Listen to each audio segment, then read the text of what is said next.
Assalamualaikum warahmatullahi wabarakatuh. Kali ini kita berada di luar, di warung apa mah? Di warung doner. Ya, di sini kalau jajan biasanya ya adanya doner, doner kebab ya maksudnya. Kalau di Indo kebab, di sini doner nyebutnya. Ya mungkin suaranya agak bising, nggak kedengaran ya, karena di depan ini ada jalan.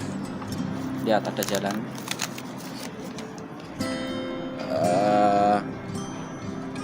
Jadi banyak mobil lewat.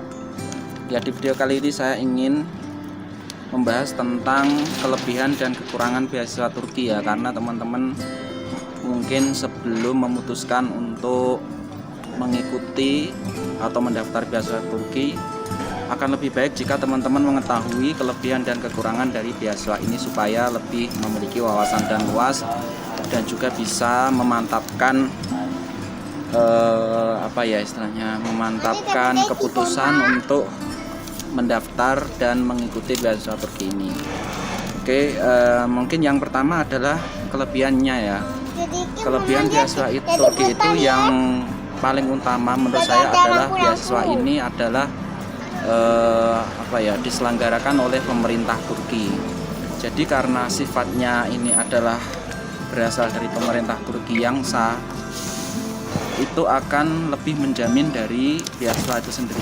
Maksudnya lebih menjamin, misalkan beasiswa ini tiap bulan itu kayak nggak ada telatnya ya. Mungkin telat pun cuma 1 hari gara-gara ada hari-hari penting. Misalkan ada hari raya. Bahkan ketika ada hari raya atau waktu tanggal pemberian beasiswa, transfer beasiswa untuk uang saku beasiswa itu pas bertepatan akan mau hari raya atau hari penting di mana bank-bank itu libur, maka biasanya ditransfer sebelum hari itu, jadi lebih cepat transferannya. Selain itu, karena beasiswa ini adalah dari pemerintah, maka sifatnya lebih pasti ya, lebih pasti dalam arti tanggung jawab pemerintah itu sendiri, pemerintah Turki itu sendiri tentang beasiswa ini itu sangat bagus. Dalam arti ketika mahasiswa datang di sini nanti dijemput, kemudian diletakkan di asrama dan lain sebagainya. Sampai sekarang yang saya tahu tidak terlalu ada keluhan yang sangat mendasar, yang sangat besar maksudnya dari para penerima beasiswa itu. Selain itu, karena beasiswa ini dari pemerintah, biasanya akan lebih mudah untuk mengurusi dokumen-dokumen atau istilahnya administrasi ya, karena sifatnya dari pemerintah. Misalkan ketika saya mengurusi ini di Jakarta, waktu itu minta visa dan lain sebagainya, itu lebih mudah karena sudah dikenal, jadi tidak terlalu rumit untuk masalah administrasi. Juga ketika berada di kampus itu lebih mudah diterima. Jadi misalkan ya kita ke kampus, kemudian kita bilang ke bagian administrasi ingin mengurusi ini, kita tinggal bilang aja kita itu mahasiswa YTP atau mahasiswa dari pemerintah Turki, maka mereka akan tahu dan lebih mudah untuk memprioritaskan kita untuk mengurusi hal-hal yang perlu diurus di kampus maupun tentang perizinan-perizinan tertentu, karena kita memang legal, sudah diakui dan di mana-mana itu kita punya kita punya lembaga yang melindungi kita. Misalkan kita kalau pergi ke misalkan ya punya keluarga kemudian mengurus di Ankara untuk perizinan tertentu, misalkan perizinan membawa keluarga, ketika kita menunjukkan dokumen kalau kita itu mahasiswa dengan beasiswa Turki, maka kita akan lebih mudah untuk mendapatkan pelayanan. Itu salah satu kelebihan dari beasiswa Turki. Kemudian ada lagi kelebihannya lain ya, tentang jumlah beasiswa. Menurut saya untuk beasiswa itu bisa dibilang cukup kalau tidak membawa keluarga bagi yang sudah berkeluarga. Tetapi kalau membawa keluarga itu biasanya cukupnya itu pas-pasan ya. Kalau untuk hidup di Turki itu cukup.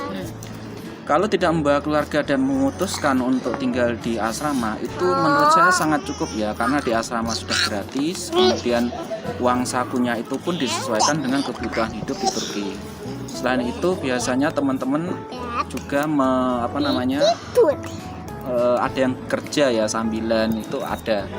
Jadi kelebihannya itu yang di sini itu tentang kecukupan beasiswa. Kalau tidak membawa keluarga dan di sini tinggal di asrama, itu menurut saya sangat cukup ya, sudah cukup sekali lah dibandingkan beasiswa yang dulu pernah saya terima. Misalkan dulu beasiswa S1 itu saya terima dari Departemen Agama, ya menurut saya ini beasiswa ini sudah cukup gitu loh. Kecuali kalau membawa keluarga, itu biasanya kendalanya di tiket, karena tiketnya itu sangat mahal ya. Kalau untuk kebutuhan sehari-hari saya rasa cukup ya, kalau kebutuhan yang pokok ya, tapi untuk jalan-jalan mungkin agak kurang dan harus kerja. Kemudian selanjutnya tentang kelebihan itu ya, jurusannya itu banyak. Jadi beasiswa Turki itu bisa dibilang hampir semua jurusan akademik di kampus itu semuanya dibuka, baik itu jurusan sosial, kemudian apalagi jurusan sejarah dan lain sebagainya, itu sangat banyak, administrasi, kemudian sangat banyak lah pokoknya. Terutama beasiswa itu kan menentukan apakah jurusannya itu kita bisa masuki atau enggak, itu tergantung dengan ijazah kita. Yang mana mama? Jadi aku ketika yang kita mana? ijazahnya S1 itu Yang jurusannya itu sosiologi, maka untuk S2 yang kita ambil itu sudah menyesuaikan. Jadi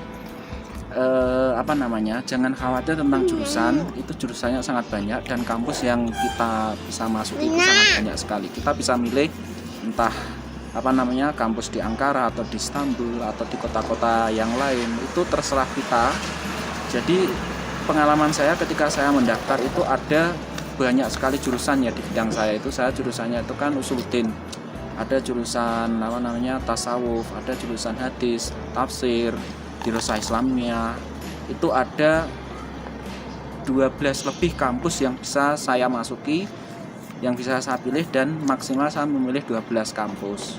Jadi itu kan sudah menjadi kelebihan ya, bisa milih sesuai dengan jurusan yang kita minati, sesuai dengan linearitas kita di bidang jenjang sebelumnya. Misalkan saya S1, S2 itu tafsir, hadis, kemudian tafsir.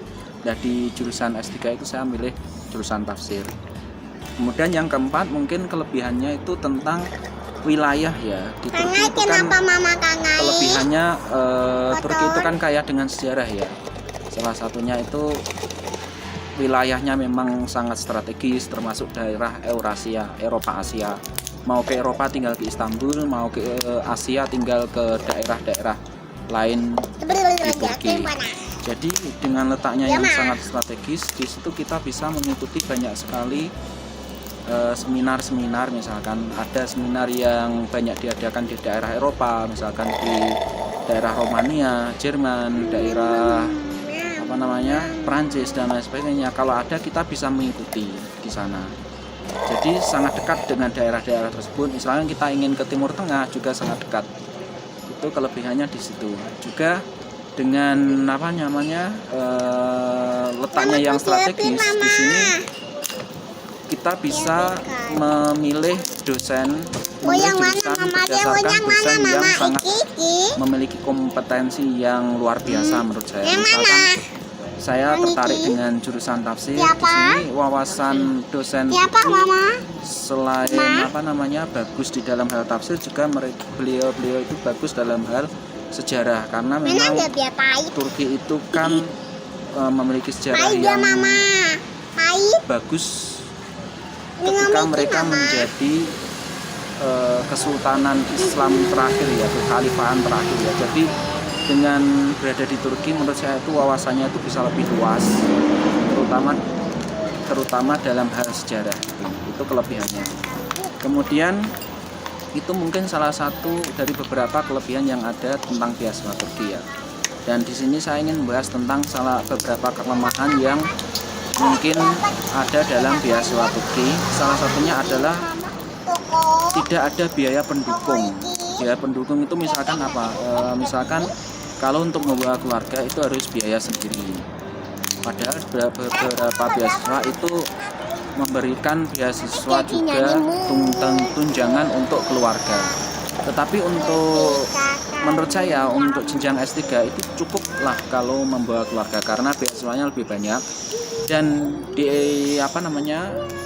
di tahun-tahun sekarang itu ada tunjangan untuk keluarga atau untuk mahasiswa yang keluar dari asrama, mereka akan mendapatkan biaya sekitar 500 TL. Itu menurut saya sangat cukup untuk digunakan menyewa menyewa rumah sendiri ya. Nanti biar makan Kemudian yang beasiswanya itu yang nggak mendukung misalkan tentang riset atau ada seminar di luar negeri, itu tidak mendukung. Mungkin ada atau bisa meminta atau memohon biaya tambahan dengan cara mengajukan permohonan di dalam aplikasi beasiswa.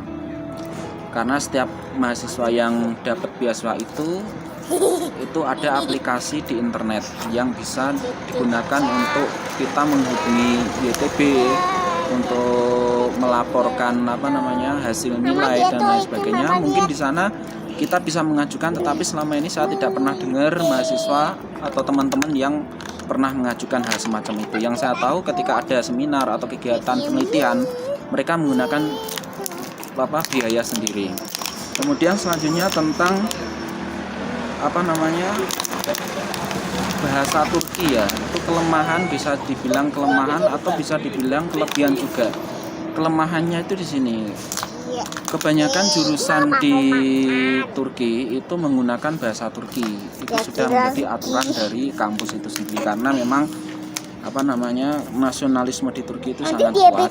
Meskipun jurusannya itu Dirasa Islamiyah misalkan yang harusnya bisa menggunakan bahasa Arab, itu mereka tetap mewajibkan untuk menulis dengan bahasa Turki, pengantar dengan bahasa Turki. Jadi di kuliah itu harus dengan bahasa Turki. Otomatis bahasa Turki teman-teman harus bagus, karena jika tidak maka akan kesulitan ketika berada di perkuliahan.